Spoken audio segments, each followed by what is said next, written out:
कौसल्या सुप्रजा रामपूर्वा सन्ध्या प्रवर्तते उत्तिष्ठ नरशार्दूला कर्तव्यं दैवमाह्निकम् कौसल्या। हेलो फ्रेंड्स, मैं धीरेन्द्र शर्मा बिहार बोर्ड कक्षा 6वीं की अंग्रेजी पुस्तक रेडियंस के lesson 3 Lata Mangeshkar the melody queen को पढ़ाने जा रहा हूँ। Lata Mangeshkar the melody queen, इसका अर्थ है स्वर साम्राज्ञी लता मंगेशकर। मेलोडी का अर्थ होता है स्वर, क्वीन अर्थात रानी, साम्राज्ञी। लता मंगेशकर को स्वर साम्राज्ञी की उपाधि दी गई है। आगे देखते हैं। वार्मर, वार्मर का अर्थ होता है आरंभ करना। चलिए हम आरंभ करते हैं। Have you ever heard any song sung by Lata? क्या आपने कभी सुना है कोई गीत जो गाई गई हो लता मंगेशकर के द्वारा? इस वाक्य से हमें कुछ सीखना चाहिए। थोड़ा सा आप लोग यदि अपने जीवन में इस प्रकार के वाक्य को उतारेंगे तो अंग्रेजी बोलना आसानी से सीख जाएंगे। जैसे देखिए, यदि हम कहें कि क्या कभी आपने गोवा गया है? Have you ever been Goa? क्या आपने कभी पिज़्ज़ा खाया है? Have you ever eat a pizza? तो इस प्रकार यदि आप अभ्यास करते हैं तो अंग्रेजी आसानी से सीख जाएंगे। आगे है, what do you like about her voice? तुम उनकी आवाज में क्या पसंद करते हो? तुम उनकी आवाज में क्या सीखते हो, क्या पसंद करते हो? कहने का तात्पर्य है कि क्या उनकी आवाज मधुर है या कर्कश है। आइए देखते हैं। आगे लिखा है उनके द्वारा गाई गई गीत। ऐ मेरे वतन के लोगों, जरा आँख में भर लो पानी, जो शहीद हुए हैं उनकी जरा याद करो कुर्बानी। यह गीत उनके जीवन का धरोहर रहा है। उनको प्रसिद्धि दिलाने में यह गीत बहुत ही सहायक रहा है। आगे देखते हैं। Tears rolled down unchecked and Nehru wept like a child to hear the patriotic song. देशभक्ति भरा गीत सुनकर के पंडित नेहरू एक बच्चे की तरह रो पड़े थे। It was soon after the Chinese aggression in 1962. यहाँ पर कुछ कठिन वर्ड आए हैं, जैसे वेप्ट। विप का पास्ट टेंस है वेप्ट। वेप्ट माने रोया। लुक देखना, सुन आफ्टर ठीक बाद। एग्रेशन, एग्रेशन मीन्स आक्रामकता।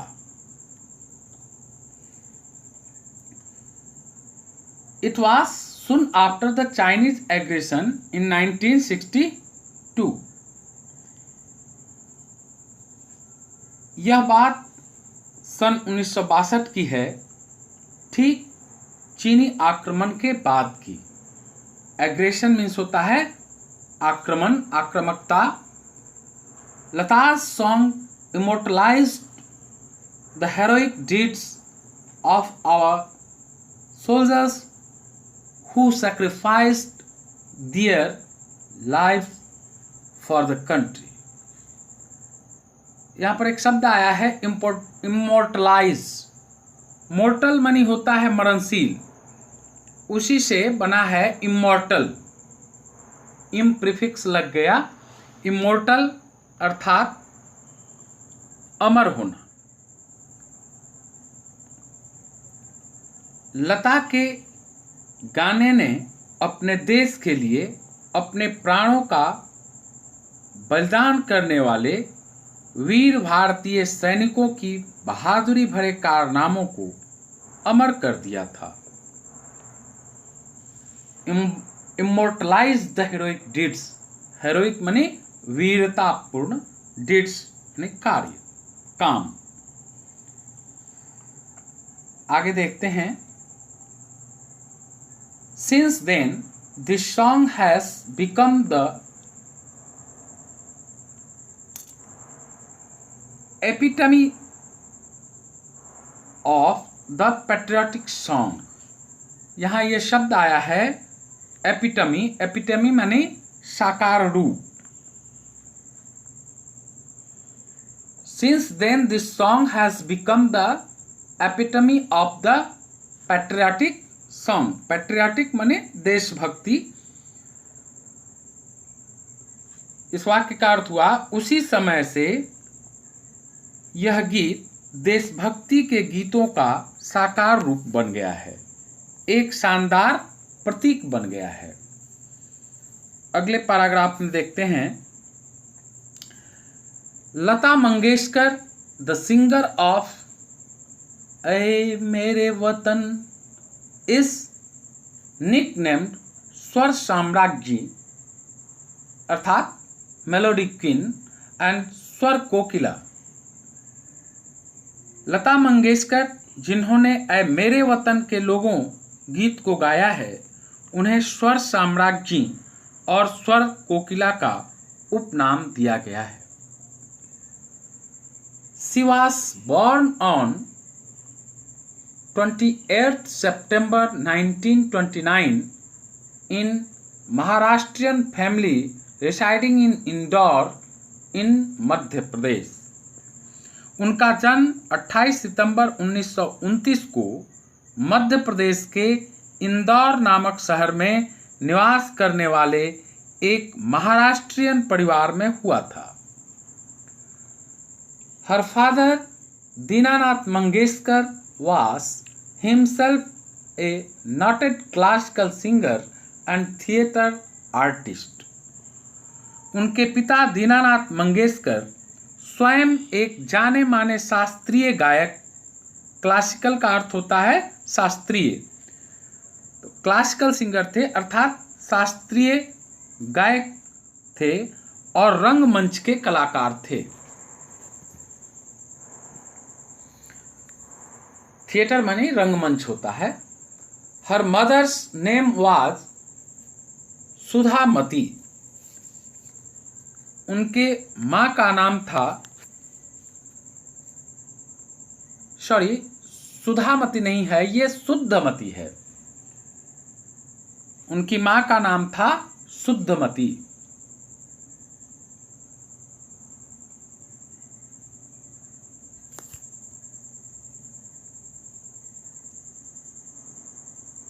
The family's last name used to be Hardikar, but Dinanath changed into Mangeshkar in order to identify his family with his native town Mangeshi in Goa. Identify का अर्थ होता है चिन्हित करना.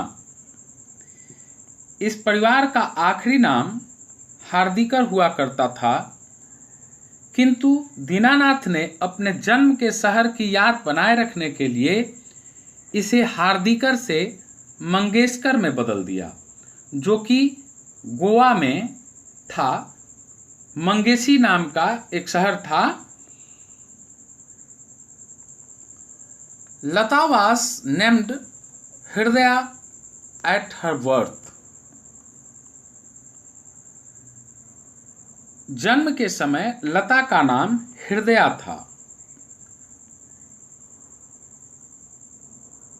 Her parents later renamed her Lata after a female character Latika in one of her father's plays. उनका नाम उनके पिता ने बदला अपने एक नाटक के पात्र लतिका के नाम पर. The famous singers Asha Bhosle and Usha Mangeshkar are her younger sisters.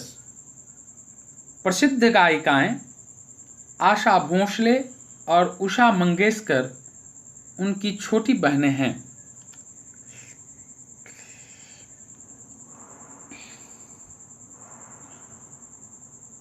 Her younger brother Hridaynath is a well-known music director. उनका छोटा भाई हृदयनाथ एक जाने माने संगीत निर्देशक हैं. Meena is the youngest sister. Meena उनकी सबसे छोटी बहन हैं. अगले पैराग्राफ में देखें. Lata Mangeshkar has won several awards and honors including Padma Bhushan, Padma Vibhushan, Dada Saheb Phalke Award, Maharashtra Bhushan Award, NTR National Award, in addition to 3 National Film Awards, 12 Bengal Film Journalist Association Award and Filmfare Best Female Playback Singer Award. Lata Mangeshkar ने कई पुरस्कार और सम्मान जीते हैं. उनमें शामिल है पद्म भूषण, पद्म Vibhushan, Dada Saheb Phalke award, Maharashtra Bhushan award, NTR राष्ट्रीय award, Maharashtra Bhushan award, NTR राष्ट्रीय अवार्ड, 3 राष्ट्रीय film award, 12 Bengal film journalist association अर्थात पत्रकार संघ अवार्ड और फिल्म फेयर का सर्वोत्तम महिला playback singer award. In 1969, she made the unusual gesture of giving up the Filmfare Best Female Playback Singer Award in order to promote fresh talent. सन 1969 में उन्होंने film fair का सर्वोत्तम महिला पार्श्व गायिका अर्थात इंग्लिश में महिला पार्श्व गायिका को फीमेल प्लेबैक सिंगर कहते हैं. एक बार फिर से सुन लें. सन 1969 में उन्होंने फिल्म फेयर का सर्वोत्तम महिला पार्श्व गायिका अवार्ड को त्याग दिया नए उभरते प्रतिभाओं को सामने आने देने के लिए. She was later awarded Filmfare Lifetime Achievement Award in 1993. बाद में सन 1993 में उन्हें जीवन काल की उपलब्धि के लिए फिल्मफेयर अवार्ड प्रदान किया. Next paragraph. She has also won the highest civilian award of the country, Bharat Ratna 2001. उन्होंने भारत का सर्वश्रेष्ठ नागरिक पुरस्कार भारत रत्न 2001 में जीता है.